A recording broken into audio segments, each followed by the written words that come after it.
සම්මා සම්බුදු සරණයි.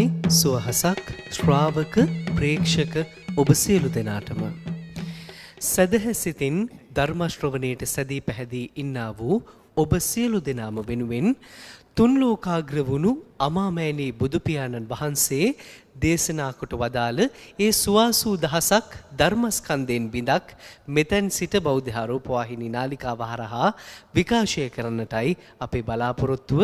සුපින්වත්නි, අද දවසේදී මේ දායකත්ව ධර්මදේශනාව පවත්වන්නට නොයසේනම් මේ උත්තුංග කාර්යය සාක්ෂාත් කරගන්නට අපගේ පුණ්‍යවන්ත ධර්මාසන මස්තකයට වැඩමවා වදාළ මාවනැල්ල මාවෙල මල්වතු විහාර වාසී මාවනැල්ල මයුරපාද ජාතික පාසලේ ආචාර්ය සිරිමත් ආනන්ද සංසදේ ගරු සභාපති පූජ්‍යපාද පන්නල ආනන්ද ස්වාමීන්ද්‍රයන් වහන්සේ පළමු කොට අප සියලු දෙනාම එක්ව සාදුනාදයක් පවත්වා පිළිගනිමු.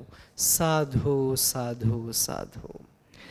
අද දවසේදී මේ උතුම් ධර්මානුශාසනාව මුළු මහත් ලෝක සත්වයා කෙරෙහිම sannivedanaya කිරීමේ අරමුණින් තම සදැහැති දායකත්වය ලබා දී තිබෙන්නේ වෛද්‍ය සුනිල් ප්‍රනාන්දු මහත්මයා සහ වෛද්‍ය නයනා ලේකාංජලි මහත්මිය විසින්.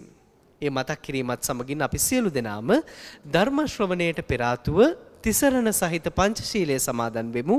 නැවත වරක් ඒ වෙනුවෙන් සාදුනාද පවත්වා නමස්කාර පාඨය තෙවරක් සජ්ජායනා කරමු. සාධු සාධු සාධු. අවසරයි ස්වාමීන්ද්‍රයන් වහන්සේ. නමෝ තස් භගවතෝ අරහතෝ සම්මා සම්බුද්දස්ස නමෝ තස් භගවතෝ අරහතෝ සම්මා සම්බුද්දස්ස නමෝ තස් භගවතෝ අරහතෝ සම්මා සම්බුද්දස්ස.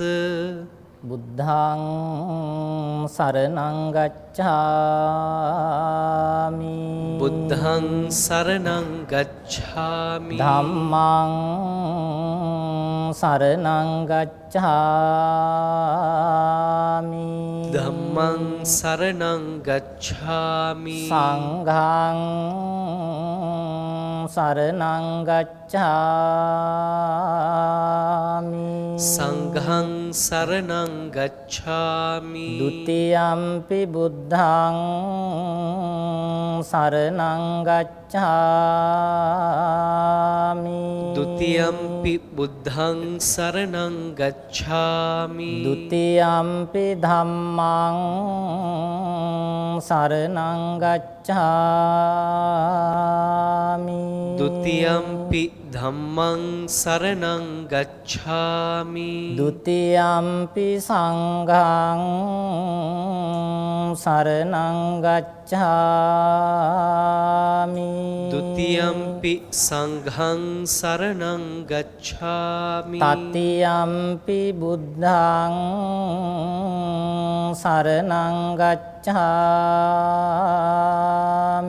තතියම්පි බුද්ධං සරණං ගච්ඡාමි තතියම්පි ධම්මං සරණං ගච්ඡාමි තතියම්පි ධම්මං සරණං ගච්ඡාමි තතියම්පි සංඝං සරණං ගච්ඡාමි තතියම්පි සංඝං සරණං ගච්ඡාමි පානාති පාතා වේරමණී සික්ඛාපදං සමාදියාමි පානාති පාතා වේරමණී සික්ඛාපදං සමාදියාමි අදින්නාදානා වේරමණී සික්ඛාපදං සමාදියාමි අදින්නාදානා වේරමණී සික්ඛාපදං සමාදියාමි කාමේසු මිච්ඡාචාරා වේරමණී සික්ඛාපදං සමාදියාමි කාමේසු මිච්ඡාචාරා මිච්ඡාචාරා වේරමණී සික්ඛාපදං සමාදියාමි. මුසාවාදා වේරමණී සික්ඛාපදං සමාදියාමි. මුසාවාදා වේරමණී සික්ඛාපදං සමාදියාමි. සුරාමේරය මජ්ජපමා දට්ඨානා වේරමණී සික්ඛාපදං සමාදියාමි.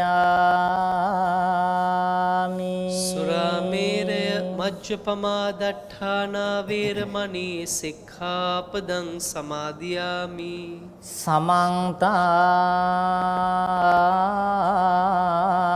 චක්ඛවාලේසු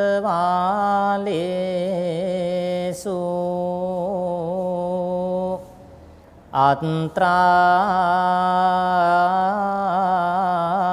ගච්ඡන්තු දේවතා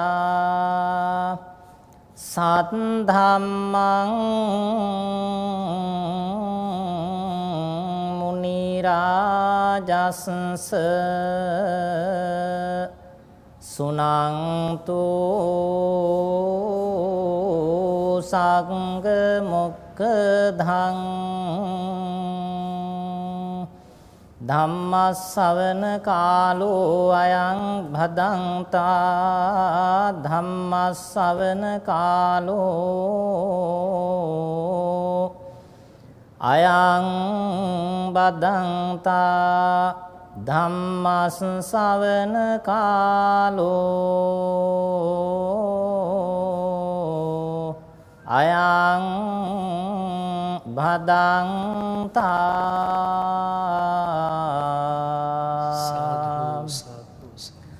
නමෝ තස්ස භගවතු අරහතෝ සම්මා සම්බුද්දස්ස.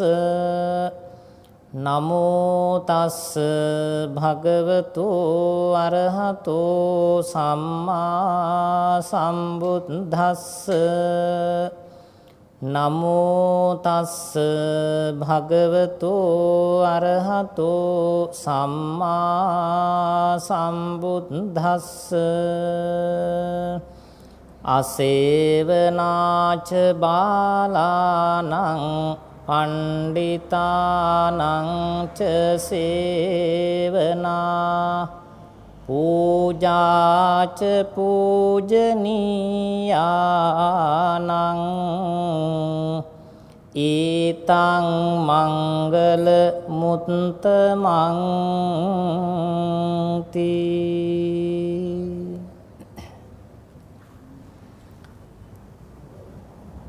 සමස්ත ලෝකවාසී මහානායක ස්වාමීන්ද්‍රයාණන් වහන්සේලා ඇතුළු සදා පූජනීය මහා සංඝරත්නයන් අවසරයි. ධර්ම ශ්‍රවණාබිලාසී වාසනාවන්ත පින්වතුනි, අද බෞද්ධ මාධ්‍ය ජාලය ඔස්සේ මේ ධර්ම දේශනාව දේශනා කරවාගෙන රැස්ව සිටින පින්වත් ඔබ හැම දෙනාම බලාපොරොත්තු වන්නේ මේ ස්ථානෙට පැමිණුණු සියලු දෙනාටමත් ඒ වගේම ශ්‍රී ලංකා වාසී සියලු දෙනාටමත් ලෝවැසී සියලු දෙනාටමත් තථාගත ලෝතර බුදුරජාණන් වහන්සේ මහා කරුණාවෙන් යුක්තව දේශනා කොට වදාළ ශ්‍රී සද්ධර්මයෙන් දහම් කරුණක් ශ්‍රවණය කරන්නට අවස්ථාව සලසලා දෙමින් ධර්ම දානමේ මහා පුණ්‍ය ක්‍රියාව සිද්ධ කර ගන්නටයි. අද මේ උතුම් ධර්ම දේශනාවෙහි දායකත්වය ලබා ගනිමින් කටයුතු කරනු ලබන්නේ වෛද්‍ය සුනීල් ප්‍රනාන්දු මැතිතුමා සහ වෛද්‍ය නයනා ලේකාංජලි මහත්මිය විසින් විශේෂයෙන්ම ධර්මදේශනාව දේශනා කරවාගෙන ශ්‍රවණය කරලා බලාපොරොත්තු වෙනවා කුසල් ප්‍රනාන්දු පුතණුවන්ට 12 වන උපන්දිනයේ සමරන අවස්ථාවේ තුනුරුවන්ගේ දෙවියන්ගේ ආශිර්වාදය ප්‍රාර්ථනා කරලා දෙන්නට මේ උදාරු අරමුණ ඇතිවයි කුසල් පුතණුවන්ගේ සෙනෙහබර මෑණියන් වහන්සේ එවැගේම පියාණන් වහන්සේ ඇතුළු සියලුම ඥාති මිත්‍රාදීන් ඒකරාශී වී බලාපොරොත්තු වන්නේ පුංචි පුතාට ආශිර්වාද කිරීම සඳහා. ඉතින් අපි සතුටටපත් වෙනවා ලෝකවාසී සියලු දෙනාටම බුදුබණ පදයක් අහන්නට සලසා දෙමින් මේ ධර්ම දේශනාවෙහි දායකත්වයේ දරන වෛද්‍ය සුනිල් ප්‍රනාන්දු මැතිතුමා සහ වෛද්‍ය නයනා ලේකාංජලි වෛද්‍යතුමිය 12 වන උපන්දිනයේ සමරන පුංචි පුතණුවන්ගේ නම සටහන් කරලා තිබෙන්නේ ඒ පුංචි පුතාට දාන ලද නම කුසල් ප්‍රනාන්දු. ඉතින් හොඳ වාසනාවන්ත පුතෙක් වගේම ඊ타මත් වාසනාවන්ත නමක් පුංචි පුතාට මෑණියන් වහන්සේ පියාණන් වහන්සේ දෙපළ යොදලා තිබෙනවා. ඉතින් ඒ ආශිර්වාදයේ පුංචි පුතාට පුතුණුවන්ගේ ජීවිතේ පුරාවටම කුසලයෙන් පිරුණු අකුසලයෙන් මිදුණු සත්‍ය දකින්නට හැකි වාසනාවන්ත පුතෙක් බවට තුනුරුවන්ගේ දෙවියන්ගේ ආශිර්වාදයෙන් හැකි වේවා කියන උතුම් වූ ප්‍රාර්ථනාව ඇතිව පවුලේ සියලු දෙනාසේම අපිද පුතාට ආශිර්වාද කරමින් අපි අද ධර්ම දේශනාව පවත්වලා පුංචි පුතාට ධර්ම දේශන අවසානයේදී තුනුරුවන්ගේ දෙවියන්ගේ ආශිර්වාදය ප්‍රාර්ථනා කිරීමට බලාපොරොත්තු වෙනවා. මේ උදාර වූ ක්‍රියාව අප දෙස බලා සිටින සමස්ත ලෝකවාසී සියලු දෙනාටත් රටවැසි සියලු දෙනාටත් දරුවන් හදන වඩන පෝෂණය කරන අම්මලාට අප්පච්චිලාටත් මහානනීය වූ ආදර්ශයක් වර්තමාන ලෝකයේ දරුවෙකුගේ උපන්දිනය සමරන අවස්ථාවවලදී මෙබඳු ආකාරයේ පුණ්‍ය ක්‍රියාවන් අර්ථවත්ව සිද්ධ කරලා දරුවන්ට අවශ්‍ය කරන ආරක්ෂාව ශක්තිය අවවාද අනුශාසනා ලබා දෙමින් කටයුතු කිරීම මුළු මහත් රටටම ආශිර්වාදයක් ඒ වගේම හැම දිනාටම උදාරෝ පණිවිඩයක්. ඒ නිසා ඒ බව සිහිපත් කරමින් අපි අද ධර්ම දේශනාව පවත්වනවා මුළු මහත් ලෝකවාසී හැම දෙනා කෙරෙහිම මහත් වූ කරුණාවෙන් යුක්තව. පින්නතුනි ලෞතර බුදුහාමුදුරුවෝ අපට මහා කරුණාවෙන් අවුරුදු 45ක් පුරාවටම ධර්මයේ දේශනා කළා අපි හැම දෙනාගේම යහපත පිණිස. උන්වහන්සේ දේශනා කළ ධර්මය අපි අනුගමනය කරනකොට අපි හැමදෙනාගේම ජීවිත ගොඩාක් වාසනාවෙන් පිරුණු ජීවිත බවට පත් වෙනවා. අපේ බුදුහාමුදුරුවෝ හොඳ වෛද්‍යවරයෙක්. අපේ ධර්ම දේශනාවේ දායකත්වයේ දරන්නෙත් වෛද්‍යවරු දෙපළක්. අපි දන්නවා මේ ලෝකයේ මිනිස්සුන්ට හැදෙන ලෙඩ ව්‍යාධි වර්ග දෙකක් තියෙනවා. අපේ වෛද්‍යතුමන්ලා ඖෂධ ලබා දෙනවා කායික රෝගවලට. බුදුරජාණන් වහන්සේත් හොඳ වෛද්‍යවරයෙක්. උන්වහන්සේ සුවය ලබා දුන්නේ මානසික රෝගවලට. එතකොට බුදුරජාණන් වහන්සේ ලෝකයේ පහළ වුණ ඊතා ශ්‍රේෂ්ඨතම මනෝවෛද්‍යවරයා.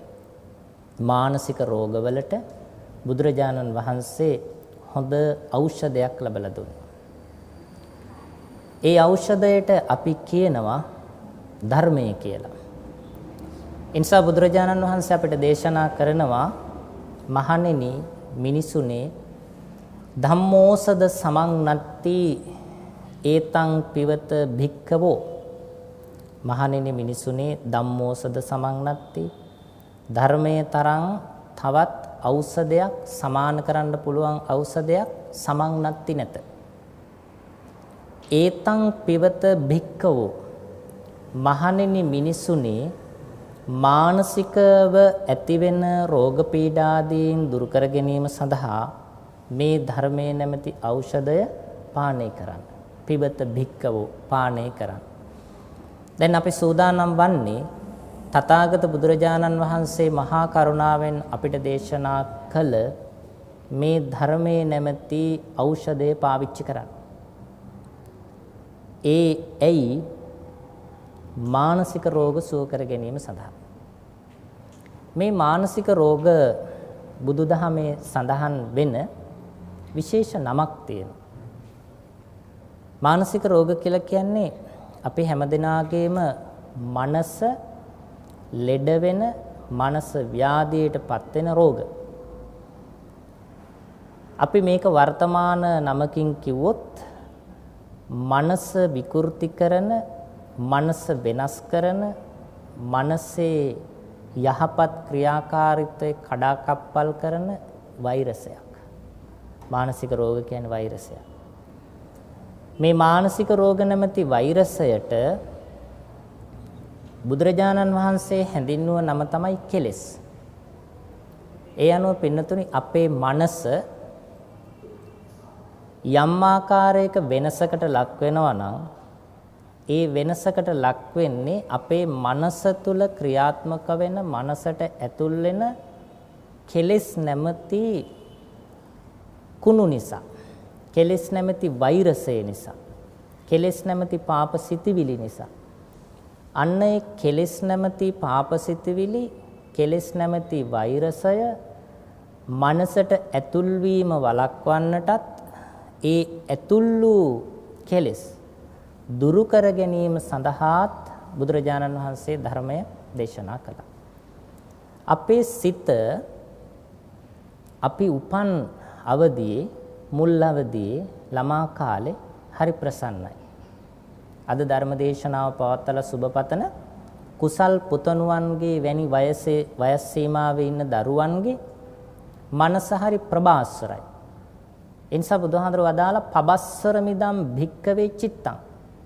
මහණෙනි මිනිසුනි පුංචි කාලේ හිත හරි ප්‍රබාස්වරයි, ප්‍රසන්නයි. පබස්සර මිදම් භික්කවේ. මහණෙනි මිනිසුනේ හරි පිරිසිදුයි. හැබැයි කාලයගේ ඇවෑමෙන් ටිකක් වැඩිහිටි බවට පත් වෙනකොට මේ සිත්වලට පුංචි පුංචි වෛරස්, විස බීජ, කෙලෙස් ඇතුල් වෙනවා.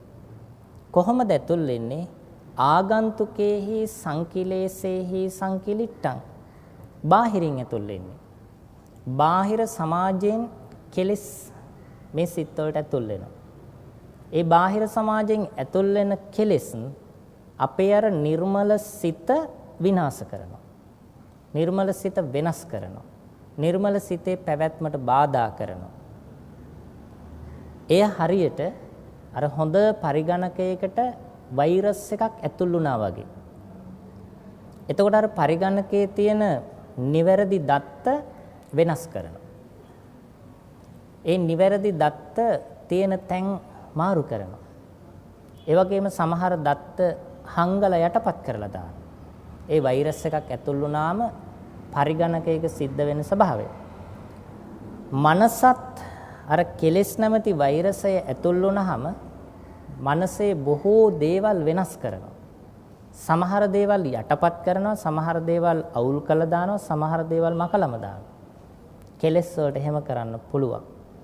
ඒ නිසා මේ බාහිරින් පැමිණෙන කෙලෙස් පාලනය කරගන්න, යටපත් කරගන්න, කෙලෙස් පැමිණෙන එක වළක්වාලන්නට බුදුරජාණන් වහන්සේ හොඳම ඖෂධය හැටියට, ඒ වෛරස් ඇතුල් වෙනවට හොඳම ආරක්ෂකය හැටියට බුදුහාමුදුරෝ පෙන්වලා දුන්න කරුණ තමයි ධර්මය.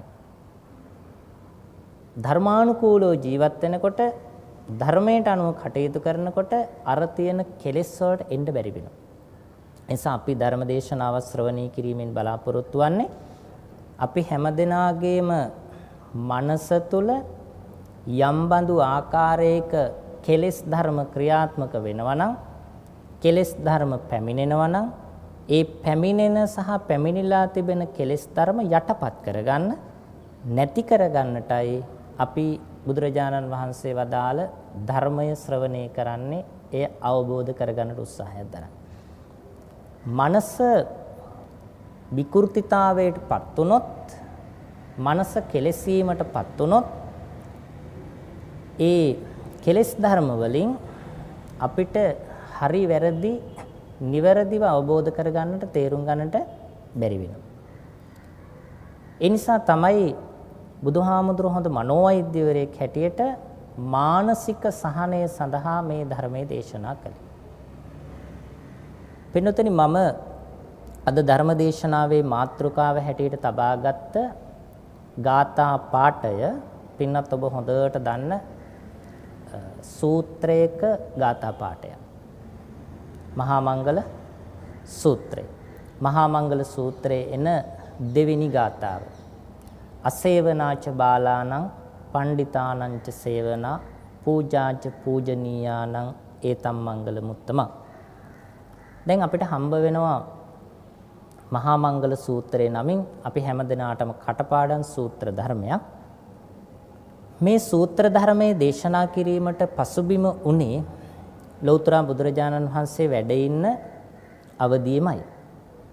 පින්නතුනි බුදුහාමුදුරුවෝ ඉන්දියාවේ මධ්‍ය දේශයේ පහළ වෙලා ඉන්න වකවානුවේම බුද්ධ ගයාව ආශ්‍රිතව පොදු මහජනයාට පොදුවේ සියලු මිනිස්සුන්ට ගැටලුවක් ඇති වුණා මොනවද මේ ලෝකේ හරි දේවල් සහ වැරදි දේවල් කියලා. හරි දේවල් මොනවද? වැරදි දේවල් මොනවද? මේක සමාජ මතයක් බවට පත් වුණා. හැමෝම කතා කළා මොනවද හරි මොනවද වැරදි? මොනවද මංගල සම්මත දේවල්? හැමදෙනාම කතා කළා. මේ හැමදෙනාම මංගල සම්මත දේවල් හොයන අතරේ එක්තරා බුද්ධිමත් මිනිසෙක් සියලු දෙනාගේම ප්‍රශ්නයට පිළිතුරක් හැටියට මංගල සම්මත දේවල් මොනවද කියලා ඔහු තමන්ගේ අදහස් ඉදිරිපත් කළා. මෙයා බුද්ධිමතෙක්. මේ බුද්ධිමතාගේ නම දිට්ඨ මංගලික. දිට්ඨ මංගලික කියන මේ බුද්ධිමත් මිනිස්සයා මංගල සම්මත දේවල් මොනවද කියලා මිනිස්සු හොයමින් හිටිය වෙලාවේ ඔහු කියනවා මංගල සම්මත දේවල් කියලා කියන්නේ දකින දේවල්. මොනවද මංගල සම්මත දේවල්? දකින දේවල්. ඇහැට දකින ප්‍රිය දේවල් මංගල සම්මතයි. ඔහු එහෙම කිව්වා. ඒ අනුව එයා ඉදිරිපත් කරනවා ඇහැට ප්‍රියමනාප යම් දෙයක් දැක්කොත් ඒක සුබ මංගල්‍යයක්. උදාහරණයක් හැටියට බබෙක් ලැබෙන්න ඉන්න මවක් දැක්කොත් ඒක සුබ මංගල්‍යයක්, සුබ දැක්මක්. ඒ වගේම එළගවයෙක් හෝ මී ගවයෙක් දැක්කොත් ඒක සුබ මංගල්‍යයක්. පුංචි දරුවෙක් දැක්කොත් ඒක සුබ මංගල්‍යයක්. ආදි වශයෙන් ඇහැට දකින දේවල් සුබ මංගල සම්මත දේවල් හැටියට මේ දිට්ඨ මංගලික කියන බුද්ධිමතා අර සමාජයට හඳුන්වලා දුන්නා. මේක එක්තරා මතයක්. මේ මතයට එදා ඒ ගැටලුවට මුහුණ පාලා හිටිය පිරිස අතරින් විශාල පිරිසක් එකඟ වුණා. බොහෝ පිරිසක් කිව්වා ඔව් දිට්ඨ මංගලික ඔබ කියන දේ හරි. දකින දේ සුබයි. හැබැයි තව පිරිසක් කිව්වා නෑ මේක අපිට පිළිගන්න බෑ. මෙහෙම සමාජයේ මතයක් ආවා. මේ මතය මාස 4ක් සමාජයේ පැවතුණා දිට්ඨ මංගලිකගේ මතය. දකින දේ සුබයි. මාස 4කට පස්සේ තවත් බුද්ධිමත් මිනිස්සෙක් තවත් අදහසක් ඉදිරිපත් කරා. එයාගේ නම සුතමංගලික. සුතමංගලික කියන බුද්ධිමත් මිනිස්සයා එයාගේ අදහස සමාජයට ඉදිරිපත් කරනවා දිට්ඨ මංගලික ඉදිරිපත් කරපු එක හරි නෑ. ඒක වැරදි. දකින දේ නෙමෙයි සුබ. මෙයා කියනවා අහන දේ තමයි සුබ. අහන දේ සුබයි. ඒ අනුව සුතමංගලික කියනවා ප්‍රසාදජනක ප්‍රිය උපදවන වචනයක් ඇහුනොත් ඒක සුබයි. යහපතක් වේවා, සෙත් වේවා, දීර්ඝායුෂ ලැබේවා, ඔබට ජය වේවා ආදී වශයෙන් ප්‍රකාශ කරන සුබ වචන, සුබ හඬවල් ඒව ඇහුනොත් ඒක මංගල සම්මත දෙයක්. එහෙම අදහසක් සමාජයේ තවත් බුද්ධිමතෙක් ඉදිරිපත් කරනවා. මේකටත් හැමදෙනාම එකඟ වුණේ නැහැ. ටික දෙනෙක් පිළිගත්තා, තව ටික දෙනෙක් ප්‍රතික්ෂේප කළා. මේ අදහසත් සමාජයේ මාස 4ක් මිනිස්සු අතර සාකච්ඡාවට ලක් වුණා. දැන් මාස කීපයක් ගිහිල්ලා මංගල කරුණු හොයන්න පටන් ගන්න මාස 8ක් විතර ගිහිල්ලා. තවත් මාස 4ක් යනකොට මේ අදහස් දෙකටම වඩා වෙනස් අදහසක් ඉදිරිපත් කළා තවත් බුද්ධිමතෙක්. එයාගේ නම මුත මංගලික. මුත මංගලික කියන බුද්ධිමතා කියනවා දකින දේ නෙමෙයි සුබ, අහන දේත් නෙමෙයි සුබ, පහස ලබන දේයි සුබ කියලා එයා අලුත් අදහසක් ඉදිරිපත් කරනවා. එයාගේ මතය විඳින දේ සුබයි, පහස ලබන දේ සුබයි. එයා එහෙම ඉදිරිපත් කරනවා. දැන් සමාජයේ මත තුනක් තියෙනවා. එක්තරා පිරිසක් පිළිගන්නවා දකින දේ සුබයි. තව පිරිසක් පිළිගන්නවා නෑ අහන දේ සුබයි. තවත් පිරිසක් පිළිගන්නවා නෑ වින්දනය කරන දේ පහස ලබන දේ සුබයි කියලා. දැන් අපිට පෙනෙනවා මේ සමාජයේ හිටිය මිනිස්සුන්ට මංගල සම්මත ක්‍රියාවන් මොනවද කියලා ඇති වුණු ප්‍රශ්නේ නිසා එදා මේ සමාජ කණ්ඩායම කොටස් තුනකට බෙදුණා. දැන් පක්ෂ තුනක්. දිට්ඨ මංගලිකගේ මතය පිළිගන්න එක කණ්ඩායමක්, සුත මංගලගේ මතය පිළිගන්න එක කණ්ඩායමක්, මුත මංගලගේ අදහස පිළිගන්න තව කණ්ඩායමක්. කොටස් තුනකට බෙදිලා. පක්ෂ තුනක්. මෙහෙම කොටස් තුනකට බෙදිලා මේගොල්ලෝ ඇත්තටම සමගියෙන් කතා බහ කළේ නැහැ. ඔවුනොවුන්ට ප්‍රතිවිරුද්ධ අදහස් ඉදිරිපත් කළා. මේක සමාජයේ කෝලහලයක් බවට පත් වුණා. මේ මංගල කරුණු මොනවද කියන කෝලහලය විසඳ ගන්නට බැරි වුණාට පස්සේ අදත් අපි විසඳුමක් නැති ප්‍රශ්නයක් දැක්කහම ඒ ප්‍රශ්නයට පිළිතුරු හොයන්න බුද්ධිමතුන් ගාවට යනවටත් වඩා වේගෙන් දෙවියන් වහන්සේ ගාවට යනවා. ඒ නිසා එදා මිනිස්සු මොකද කළේ? දෙවියන්ට යාඥා කළා. උඩ බලාන දෙවියන්ට කිව්වා දෙවියන්ටවත් මේ ප්‍රශ්නේ පෙනෙන්නේ නැද්ද කියලා. ඒ අනුව පෙනුනොත්නි දෙවිවරු කොටස් කීපයකට බෙදෙනවානේ. අපිට ආසන්නතම පොළවේ ඉන්නවා භූමාට දේව කියලා දෙවිවරු. ඒ වගේම ඊට ටිකක් ඉහළ ආකාශයේ ඉන්න ආකාශස්ත දෙවිවරු. ඒ වගේම අහසටත් පොළොවටත් අයිති නැති අන්තරීක්ෂ කියලා දෙවිවරු ඉන්නවා. මේ පණිවිඩය පොළොවට කිට්ටු භූමාට දෙවිවරුන්ට ඇහුණා. භූමාට දෙවිවරුන්ටත් මංගල කාරණා පිළිබඳ හරි අවබෝධයක් නැහැ. ඒගොල්ලෝ දෙපිලකට තුන් පිලකට බෙදුණා. ඊට පස්සේ අන්තරීක්ෂ දෙවිවරුන්ට මේ පණිවිඩය ඇහුණා. ඒගොල්ලොන්ටත් තීරණයක් ගන්න බෑ. ඒගොල්ලොත් කොටස් කීපයකට බෙදෙනවා. ආකාශස්ත දෙවිවරුන්ට ඇහෙනවා. ආකාශස්ත දෙවිවරුත් කොටස් කීපයකට බෙදෙනවා. ඊට පස්සේ අපි කතා කරන දිව්‍ය ලෝක 6ට ඇහෙනවා. චාතුම් මහරජක ආදී දිව්‍ය ලෝක 6ට. මේ දිව්‍ය ලෝක 6 හිටිය සියලු දෙවිවරුත් මේ කරුණ පිළිබඳව අදහස් හෙව්වා. දේව ලෝකෙත් කොටස් වලට බෙදුණා. ඒ අනුව දිව්‍ය ලෝක 6ම කොටස් 3කට බෙදෙනවා. එක දිව්‍ය ලෝකයක එක්තරා දෙවිවරු පිරිසක් කියනවා දකින්න දේ සුබයි. තව පිරිසක් කියනවා නෑ අහන දේ සුබයි. තව පිරිසක් කියනවා නෑ පහස ලබන දේ සුබයි කියලා. ඒ අනුව දෙවියන්ටත් මේකට විසඳුමක් හොයාගන්න බැරි වුණා. ඊට පස්සේ එකතු වුණ සියලු දෙවිවරු දෙවිවරුන්ගේ ශ්‍රේෂ්ඨතම දෙවියන් වන දේවාති දේව සක්‍ර දෙවියෝ හම්බ වෙන්න යනවා. මක්නිසාද මේ මංගල සම්මත ක්‍රියාවන් මොනවද කියලා දෙවියන්ගෙන් අහන්න. සක්‍ර දෙවියන්. සක්‍ර දෙවියෝ ළඟට ගිහිල්ලා දෙවියන්ටත් මිනිසුන්ටත් ප්‍රශ්නයක් බවට පත් වුණු මේ මංගල කාරණා මොනවද කියලා දේවාති දේව සක්‍ර දෙවියන්ගෙන් ඇහුවාම සක්‍ර දෙවියෝ අහනවා මේ ගැටලුව ඇති උනේ කාටද කියලා. එතකොට කියනවා දිවි ලෝක 6 නම් ටික කියනවා.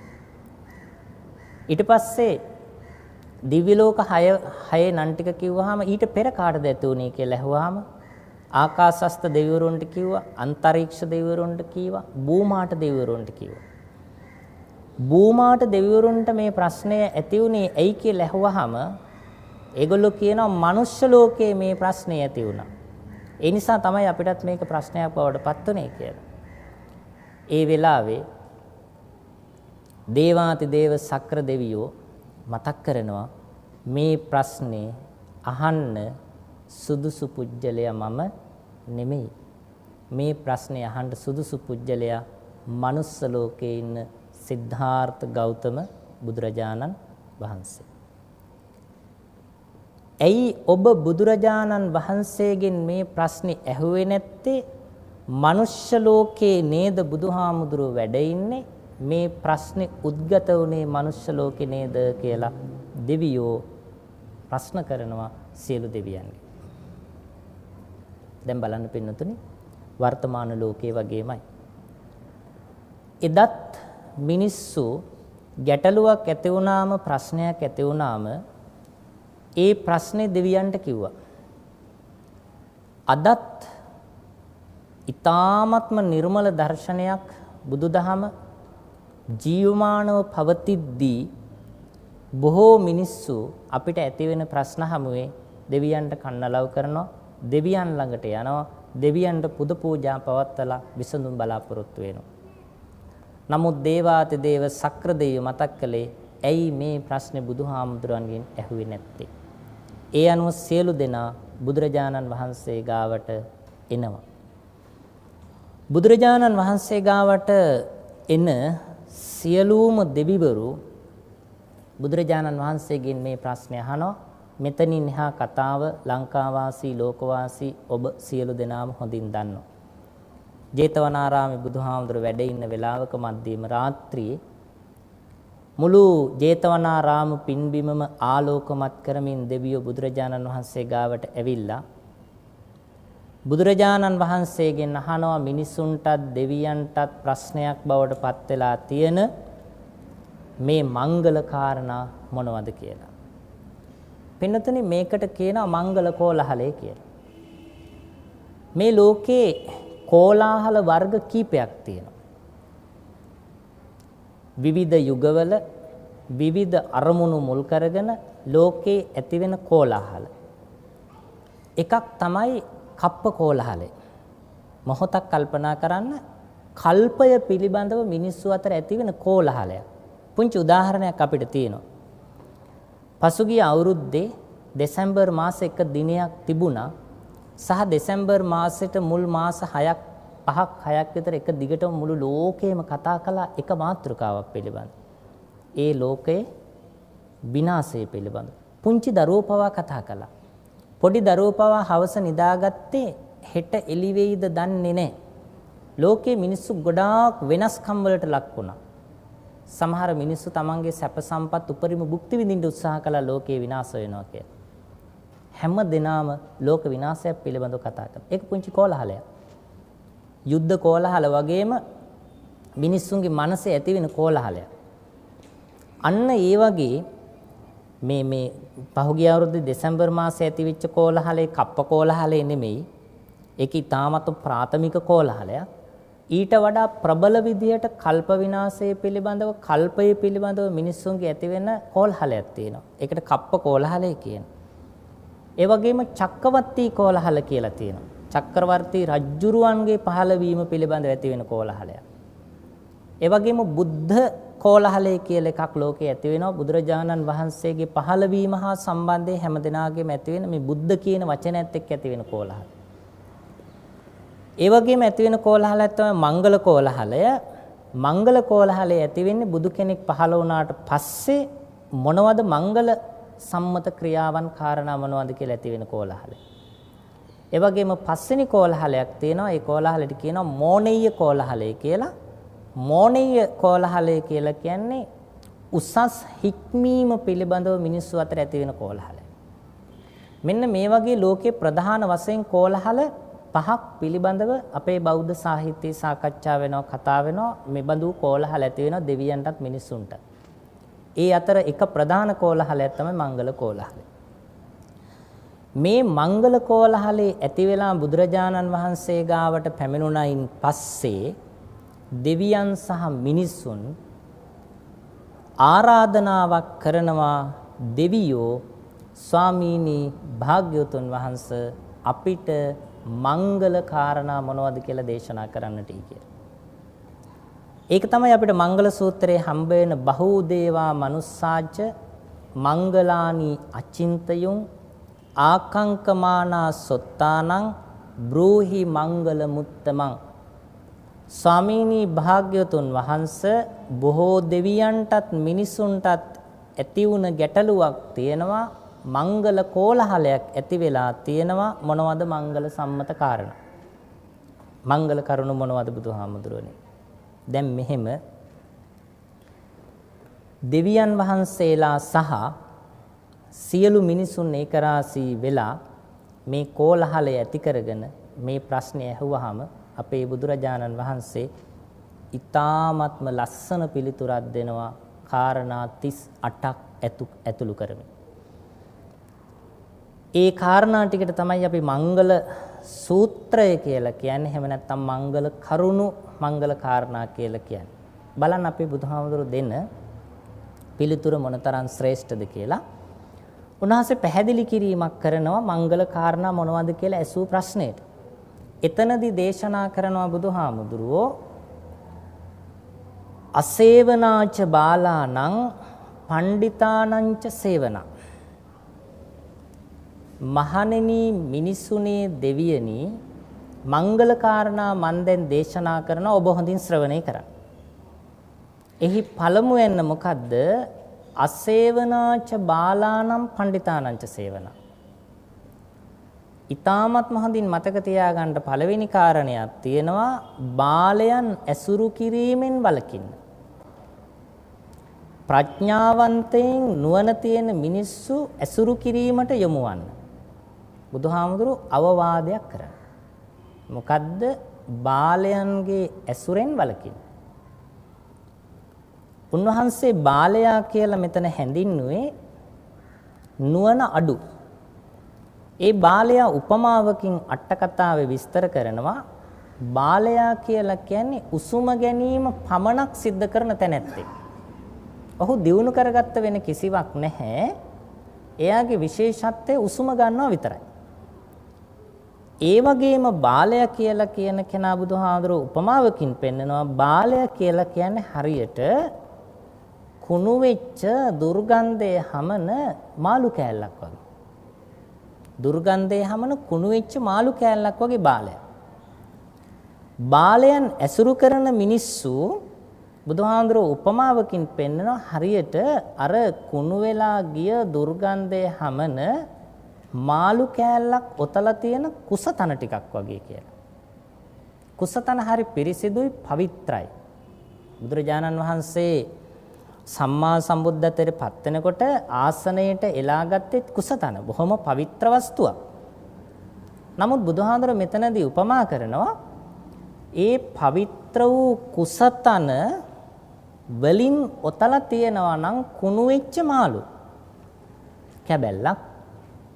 ඒ කුණු වෙච්ච මාළු කැබැල්ලේ තියෙන අප්‍රසන්න දුර්ගන්ධයම අර වටිනා කුසතන වලිනුත් හමන්ට පටන් ගන්නවා. එතකොට කුසතන වල තියෙන වටිනාකමක් නැති වෙනවා. ඒ කියන්නේ අඥානවන්ත මිනිස්සු ඇසුරු කරනවා නම් ඔහු වටා මිනිස්සු ඒකරාශී වෙනවා නම් දුර්ජන මිනිස්සුවට ඒ එකතු වෙන අයත් අර පිරිසිදු කුසතන දුර්ගන්ධයෙන් පිරුණා වගේ ඒ එකතු වෙන මිනිස්සු කොච්චර පවිත්‍ර මිනිස්සු වුණත් ඒගොල්ලෝ අපවිත්‍රත්වයටපත් වෙනවා. අපේ අද ධර්මදේශනාවේහි මුඛ්‍ය පරමාර්ථය වෙන කුසල් පුතණුවන්ටත් මේක හරි වටිනවා.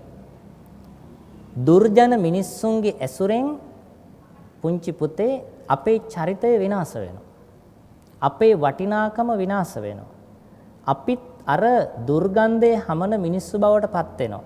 අපිට සමාජයෙන් ලැබෙන වටිනාකම නැති වෙනවා. අන්න ඒ නිසා බුදුරජාණන් වහන්සේ මේ බාල වූ තැනැත්තා අඥාන තැනැත්තා ඒ විදිහට හඳුන්වලා දුන්නා. ඊළඟට ප්‍රඥාවන්තයෙක් ඇසුරු කරන්න කියලා කිව්වා. බුදුහාමුදුරුව ප්‍රඥාවන්තයෙක් ඇසුරු කරන්න ප්‍රඥාවන්තයෙක් තෝරා ගන්න මිනිස්සු ඇගීමට ලක් කළා. උන්වහන්සේ මතක් කරනවා හරියට හොඳට බඩගිනි වෙලා ඉන්න කුසගින්නෙන් පෙළෙන පක්ෂියෙක් කුරුල්ලෙක්. බඩගිනි වෙලා ඉන්න කුරුල්ලෙක් මිහිරි ආහාරයක් අපේක්ෂාවෙන් මිහිරි ඵල තියෙන ගහකට ගියා වගේ ප්‍රඥාවන්ත මිනිස්සු යම් ගැටලුවක් ප්‍රශ්නයක් ඇති වුණාම මහණෙනි මිනිසුනේ දෙවියනි ඒ ඌ තැනැත්තෝ ප්‍රඥාවන්ත මිනිස්සු හොයාගෙන එනවා. හරියට කවුරු වගේද? දෙවියෝ වගේ. දැන් බලන්න බුදුරජාණන් වහන්සේ මෙතන හරි ලස්සනට දේශනා කරනවා. බුදුහාමුදුරුවෝ ගාවට නොපැමිණ දෙවියන්ගෙන් මේ ප්‍රශ්නය අහපු අය කවුරු වගේද? අර කුණු මාළු වලට උපමා කරන ලද අඥාන මිනිස්සු වගේ. ඒ අඥාන මිනිස්සුන්ගේ ගොඩට මනුෂ්‍ය ලෝකේ එදා මේ ප්‍රශ්නය ගැන කතා කරපු සියලු දෙනා ඇතුළත් වෙනවා. දෙවිවරු ඇතුළත් වෙනවා. ඊළඟට දේවාතිදේව සක්‍ර දෙවියෝ විතරයි හිතුවේ මේ ප්‍රශ්නෙට උත්තරයක් හොයාගන්න බුදුරජාණන් වහන්සේ ගාවට යන්න ඕන. හරියට එයා බුදුහාමුදුරුවෝ ගාවට ගියේ කවුරු වගේද? මිහිරි ඵලයක් හොයාගෙන යන කුසගිනි වෙච්ච පක්ෂියෙක් මිහිරි ඵල වලින් පිරුණු ගහක් ගාවට යනවා වගේ ඒ සියල්ලෙන් පිරිපුන් බුදුරජාණන් වහන්සේ ගාවට ආවා. ඒකයි ශ්‍රේෂ්ඨත්වය. එතකොට මංගල සූත්‍රයේ දේශනා කරමින් අපිට දේශනා කරන ලස්සන කරුණක් ඒ තමයි අපි යා යුතු මගක් තියෙනවා නොයා යුතු මගක් තියෙනවා. නොයා යුතු මග තමයි බාලයන් ඇසුරු කරමින් ඒ බාලයන්ගේ අවවාද අනුශාසනා ලැබමින් යන මාර්ගය නොයා යුතු මගක්. යා යුතු මග තමයි ප්‍රඥාවන්තයින් ඇසුරු කරමින් ප්‍රඥාවන්තයින්ගේ උපදෙස් ලබා ගනිමින් යම් කිසි කෙනෙක් ඒ ප්‍රඥාවන්තයොත් එක්ක ගමනක් යනවා නම් අන්න ඒක යා යුතු මග. එතකොට යා යුතු මගක් සහ නොයා යුතු මගක් මංගල සූත්‍රයේ දේශනා කරනවා. ධර්ම දේශනාව ශ්‍රවණය කරන පින්වත් ඔබ සියලු දෙනාට මම යෝජනාවක් කරනවා අපිට මේ පැයක කාලය ඇතුළතදී මංගල කාරණා 38 විස්තර කරන්න වෙලාව නෙමෙයි. ඔබ මේ පුංචි දරුවොත් එක්ක පැය භාගයක් වෙන් කරන්න මේ මංගල සූත්‍රය වෙන් කරගන්න. මොකද්ද? මංගල සූත්‍රයේ කොටස් දෙකකට බෙදන්න. කාරණා 38ක් තියෙනවා. එතකොට එකක් තමයි යා යුතු මග. නිවැරදි මග එක පැත්තක වගුවක් හදන්න, අනිත් පැත්තේ තියෙනවා යා යුතු මග. එක පැත්තක එනවා නොයා යුතු මග, අනිත් පැත්තේ එනවා යා යුතු මග. එහෙම නැත්නම් නොකල යුතු දේ සහ කල යුතු දේ කියලා එනවා අපිට වගුවක්. මේ වගුව පුරවන්න. පළවෙනියටම වගුවේ එනවා පේලියේ අසේවනාච බාලානම් පණ්ඩිතානංච සේවන. එතකොට පළවෙනි වගුවේ පළවෙනි පේලියට එනවා නොකල යුතු දේවල් අසේවනාච බාලාන. බාලයන් ඇසුරු කිරීම අන්න අර වැරදි පාර නොකල යුතු ක්‍රියාව. ඊට පස්සේ නිවැරදි පැත්තේ එනවා පණ්ඩිතයන් ඇසුරු කිරීම. පණ්ඩිතානංච සේවන. දැන් පළවෙනි පේලිය හරි. ඊට පස්සේ මේ ගාථාවෙම අපිට හම්බ වෙනවා පූජාච පූජනීයාන. නිවැරදි පැත්තේ එනවා පිදිය යුත්තන් පුදන්නන්. පිදිය යුත්තන් පිදීම. වැරදි පැත්තට එනවා පිදිය යුත්තෝ නොපුදා සිටීම. පූජා කටයුතු පුජ්‍යලයන්ට පූජා කටයුතු නොකර සිටීම. පිදිය යුත්තන් නොපිදීම. දැන් මේ විදිහට එනවා මංගල කාරණා 38 පේලි 38ක්. නිවැරදි පැත්තේ 38යි වැරදි පැත්තේ 38යි කාරණා 38ක් එනවා. හොඳට කල්පනාවෙන් මේක වගුවක් හදන්න. හදලා මංගල සූත්‍රය කියන්නේ පිරිතක් හැටියට උදේ හවස කියා සිටීමෙන් ප්‍රතිඵල ලැබෙන එකක් නෙමෙයි. ඒ තම මංගල මුත්තමන්නේ. ඒ මංගල කාරණයක් වෙනවා කියලානේ. මංගල කාරණයක් වීමෙන් තමන්ට යහපතක් සිද්ධ වෙනවා. එතකොට අනුගමනය කරන්නට ඕන. ඊට පස්සේ මේ කාරණා 38ම ලියලා ඔබ තනියෙන් පුංචි පැන්සලක් අරගෙන පුංචි වෙලාවක් කැප කරලා හරි දාන්න. මගේ මේ ජීවිතේ මංගල කාරණා කීයක් මම සම්පූර්ණ කරලා තියෙනවද? එතකොට කල්පනා කරලා බලන්න මම වැඩිපුර ඇසුරු කරන්නේ බාල මිනිස්සුද මම වැඩිපුර ඇසුරු කරන්නේ ප්‍රඥාවන්ත මිනිස්සුද? කල්පනා කරලා බලලා එක්කෝ හරි පැත්තට හරියක් දාන්න නැත්නම් වැරදි පැත්තට හරියක් දාන්න මේක අවංකවම කරන්න. එතකොට මේකේ ওই පස්වෙනි ගාථාව විතර හම්බ වෙනෝනේ මාතා පිතූපට්ඨාන.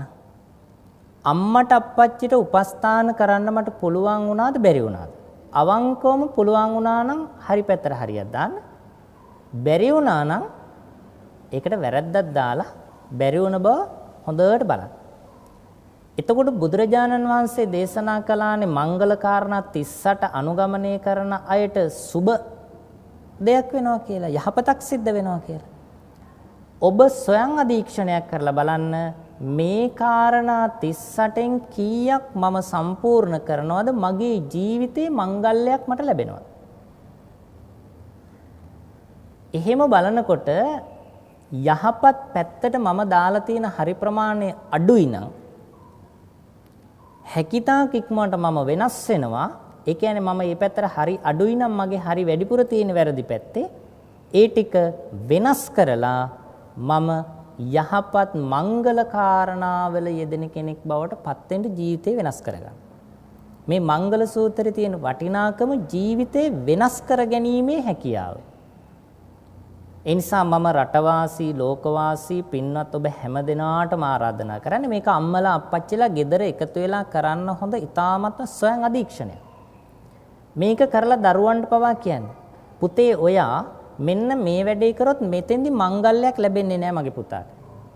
මගේ දුවට මංගල්‍යයක් ලැබෙන්නේ නැහැ. එතන වෙන්නේ පුතාගේ පිරිහීමක් පරිහානියක්. ඒක අර chart එකෙන් පෙන්නලා දෙන්න පුළුවන්. පුතේ මේක මෙහෙම කරන්න එපා. මෙන්න මෙතන වැරදි. ඔයා ඉන්නේ මෙතන. දරුවෙකුට අවවාදයක් කරන්නත් හොඳයි. මේක දියුණු කරන්න පුතා. මේක දියුණු කරාම පුතාට බුදුහාමුදුරෝ දේශනා කරපු මංගල්‍ය ලැබෙනවා.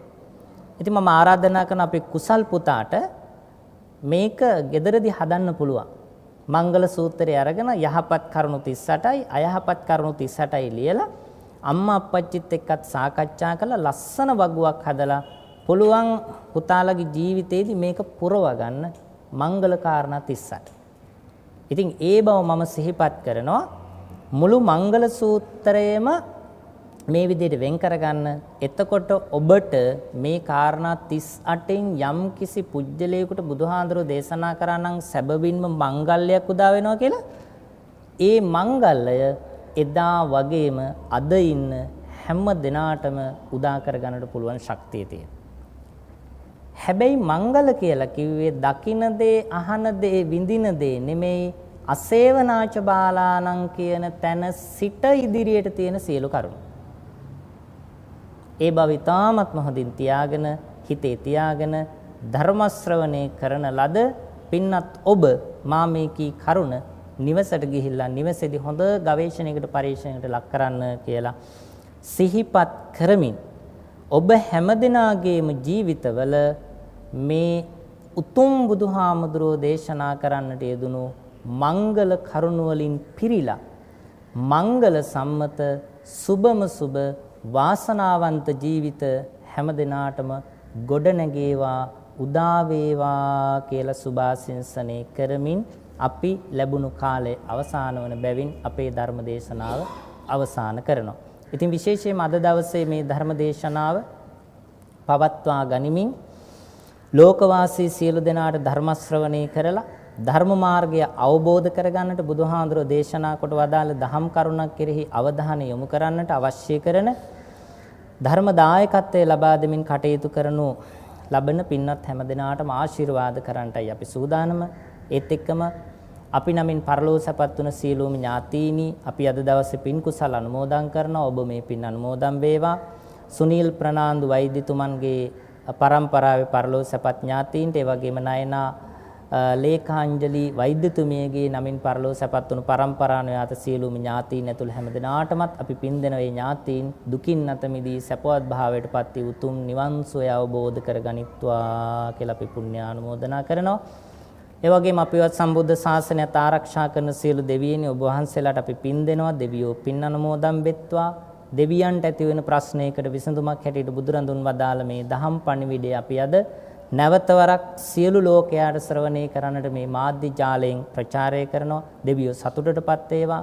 දෙවියෝ කුසල් ප්‍රනාන්දු පුතණුවන් ඇතුළු හැම දෙනාම ආරක්ෂා කරත්වා. දෙවියෝ ප්‍රාර්ථනීය බෝධියකින් නිවන් ලබා ගනිත්වා කියලා සාදු කියලා ප්‍රාර්ථනා කරන්න. ඒ වගේම ධර්ම ශ්‍රවණය කර ලොකු කුඩා මව් දෙමව්පිය චූටි දූ දරුවන් හැමදෙනාම මේක රාශී වෙලා විශේෂයෙන්ම වෛද්‍ය සුනිල් ප්‍රනාන්දු මැතිතුමා වෛද්‍ය නයනා ලේඛාංජලි මැතිණිය මේ උදාරෝ පින්කම සිද්ධ කරන්නට යෙදුනේ 12 වන උපන්දිනයේ සමරන කුසල් ප්‍රනාන්දු පුතණුවන්ට සුබ උපන්දිනයකට ආශිර්වාද ප්‍රාර්ථනා කරන්නට. ඒ නිසා අපිද ඒක රාශී වී ප්‍රාර්ථනා කරන පුංචි පුතේ කුසල් පුතණුවන්ට මේ උතුම් වූ සම්බුද්ධ දේශනාවෙන් ලබාගත් වූ සියලුම පින් කුසල් ඒක රාශී වීමෙන් පුතාගේ අධ්‍යාපන කටයුතු ඉතාමත් හොඳින් කරගෙන යන්නට ශක්තිය ධෛර්යය වාසනාව ලැබේවා.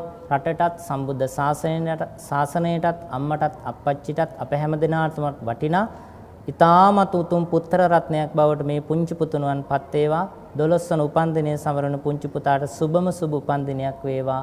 නිදුක් වේවා, නිරෝගී වේවා, සුවපත් භාවයටපත් වේවා කියලා අපි සාදු කියලා පුතාට ආශිර්වාද කරනවා. ධර්ම ශ්‍රවණය කළ හැම දිනාටම වෛද්‍ය සුනිල් ප්‍රනාන්දු වෛද්‍යතුමාටත් ඒ වගේම නයනා ලේඛාංජලි වෛද්‍යතුමිය ඇතුළු පින්වත් හැම දිනාටමත් කුසල් පුතණුවන් ඇතුළු පුංචි දූ දරුවෝ හැම දිනාටමත් ධර්ම ශ්‍රවණය කිරීමෙන් ලබාගත් පින් කුසල් 100ක්පත් වේවා. මේ මාධ්‍ය ජාලේ නිර්මාතෘවර දරණාගම කුසල ධම්ම අපේ නායක හාමුදුරන් වහන්සේටත් කාර්ය මණ්ඩලයේ සියලුම පින්තුන්ලාටත් හැම දිනාටම ධර්මානිසංස 100ක්පත් වීමෙන් කායික සුවය ලැබේවා, මානසික සුවය ලැබේවා, කාය චිත්ත පීඩාදී සියලු දුරු වේවා. උතුම් චතුරාර්ය සත්‍ය අවබෝධ වීමෙන් අමා මහ නිවනින් නිවි සැනසීම උදා වේවා කියලා සාදු කියලා ප්‍රාර්ථනා කරමින් දෙවියන්ට පින් අනුමෝදන් කරමු හැම දිනාම. ආකාසට්ඨා ච බුම්මට්ඨා දේවා නාග මහිද්దికා පුඤ්ඤන්තං අනුමෝදිත්වා චිරං රක්ඛන්තු ලෝක සාසනං. ආකාසට්ඨා ච බුම්මට්ඨා දේවා නාග මහිද්దికා පුඤ්ඤන්තං අනුමෝදිත්වා චිරං රක්ඛන්තු ලෝක සාසනං. ආකාසට්ඨා ච බුම්මට්ඨා දේවා නාග මහිද්దికා පුඤ්ඤන්තං අනුමෝදිත්වා චිරං රක්ඛන්තු මං පරන්ති. ධර්ම ශ්‍රවණානි සංසෙන් හැම දිනාටම නිර්වාණ අවබෝධයම සිද්ධ වේවා. සකල විධ ලෝක සත්වයන් දහම් සිසිලෙන් සුවපත් කළ ගෞරවනීය දේශකයන්න් වහන්සේ වන මාවනැල්ල මාවෙල මල්වතු විහාර වාසී මාවනැල්ල මයුරපාද ජාතික පාසලේ ආචාර්ය සිරිමත් ආනන්ද සංසදේ ගරු සභාපති පූජ්‍යපාද පන්නල ආනන්ද ස්වාමීන්ද්‍රයන් වහන්සේට මේ සිදු කළ කුසල සම්පත්තිය හේතු කර ගනිමින් ගෞරවනීය දේශකයන්න් වහන්සේගේ භව ගමන කෙලවර ප්‍රාර්ථනීය බෝධියකින් උතුම් නිර්වාණ සුවය සාක්ෂාත් වේවායි අපි සියලු දෙනාම එක්ව සාදුනාදයක් පවත්වා ප්‍රාර්ථනා කරමු. සාදු සාදු සාදු. ඒත් සමගින් බෞද්ධ රූපවාහිනිය ඔබ වෙත ගෙන දායකත්ව ධර්ම දේශනය මෙතකින් නිමාවට පත්වනවා. පින්වත් ඔබ සියලු දෙනාටම සම්මා සම්බුදු සරණයි.